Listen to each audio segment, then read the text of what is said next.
আসসালামু আলাইকুম। সংবাদে আপনাদের সবাইকে স্বাগতম জানাচ্ছি আমি নুসরাত। শুরুতেই সংবাদ শিরোনাম। বাংলাদেশের সর্বশেষ গুরুত্বপূর্ণ আপডেট সংবাদে আপনাকে স্বাগত। শুরুতেই সংবাদ শিরোনাম, পরে বিস্তারিত। প্রথমেই জানাবো আমাদের হাতে থাকা সর্বশেষ গুরুত্বপূর্ণ সবথেকে তাজা আপডেট সংবাদ। গোয়েন্দা প্রতিবেদন, ব্যালট পুড়িয়ে ভোট বানচালের পরিকল্পনা আওয়ামী লীগের। ত্রয়োদশ জাতীয় সংসদ নির্বাচনকে সামনে রেখে সারা দেশে যখন ব্যালট পেপার এবং অন্যান্য নির্বাচনী সরঞ্জাম পরিবহন ও সংরক্ষণের কার্যক্রম শেষ ধাপে, তাই নতুন করে সেখানে নাশকতার পরিকল্পনা করছে আওয়ামী লীগ। আওয়ামী লীগের নেতাকর্মীরা সব জায়গায় ব্যালট পেপারগুলোকে পুড়িয়ে দেওয়ার চেষ্টা করছে বলে গোয়েন্দা তথ্যের একাধিক প্রমাণ মিলেছে। বিষয় খুবই গুরুত্বপূর্ণ সংবাদ জানাবো, সঙ্গেই থাকুন। এরপর জানাবো রাজধানীর সেনবাগে দুই প্রার্থীর সমর্থকদের মধ্যে সংঘর্ষ, গাড়ি ভাঙচুর, আহত 18। রাজধানী ঢাকার পাশাপাশি এবার নোয়াখালীতেও বিএনপির প্রার্থী জয়নুল আবেদিন ফারুক ও বিদ্রোহী প্রার্থী কাজী মফিজুর রহমানের সমর্থকদের মধ্যে ধাওয়া পাল্টাধার ঘটনা ঘটেছে। এই ঘটনায় অন্তত 18 জন গুরুতরভাবে আহত হয়েছে বলে অভিযোগ করেছে স্বতন্ত্র প্রার্থী। তিনি জানিয়েছেন, বিএনপির সন্ত্রাসীরা এখন আমাদের উপর হামলা চালাচ্ছে।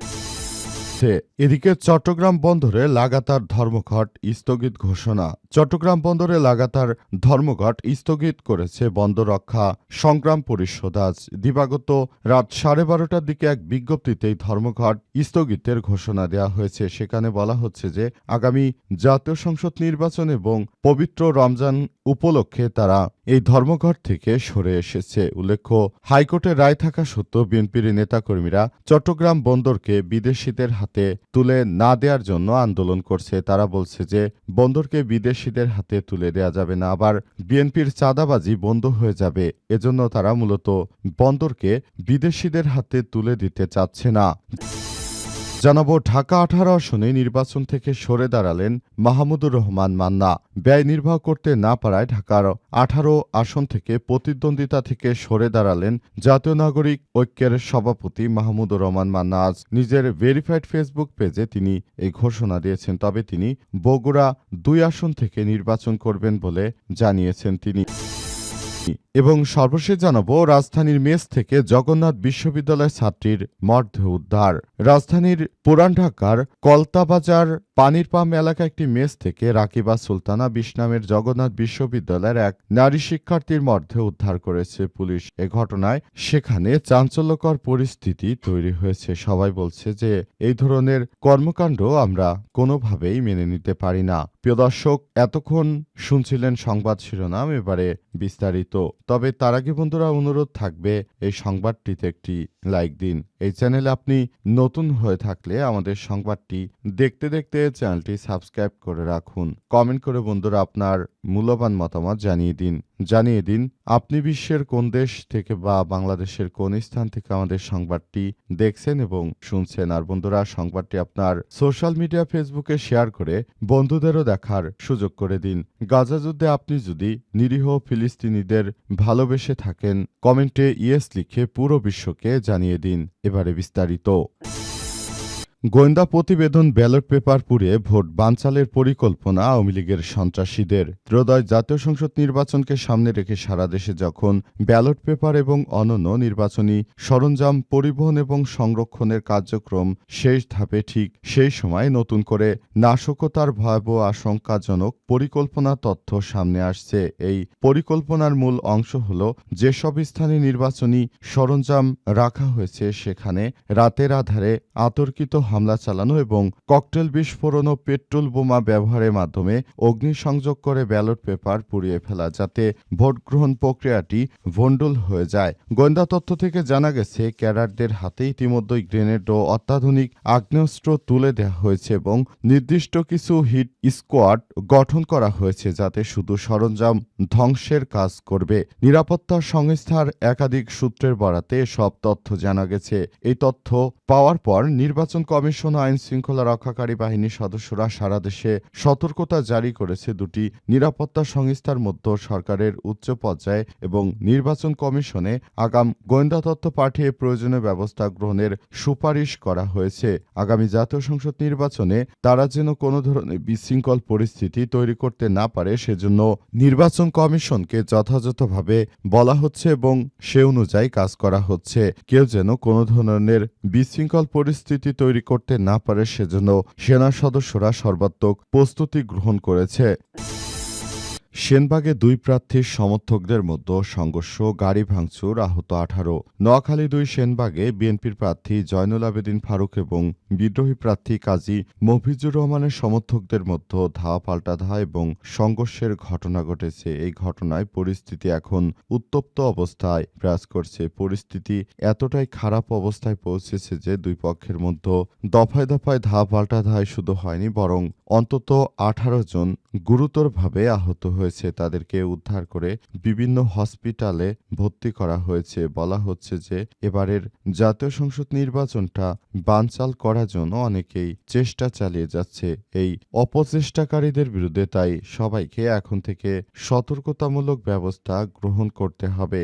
অন্তর্বর্তীকালীন সরকারের প্রধান উপদেষ্টা প্রফেসর ডক্টর মোহাম্মদ ইউনূসের সরকার যে নতুন বাংলাদেশ গড়ে তুলতে চান, সেই বাংলাদেশটাকে সুন্দরভাবে গড়ে তোলার মধ্য দিয়ে আসলে দেশটাকে সুন্দরভাবে গড়ে তুলতে হবে। আমরা বাংলাদেশটাকে সুন্দরভাবে গড়ে তুলতে চাই, কিন্তু বিএনপির কিছু নাশকতাকারী রয়েছে।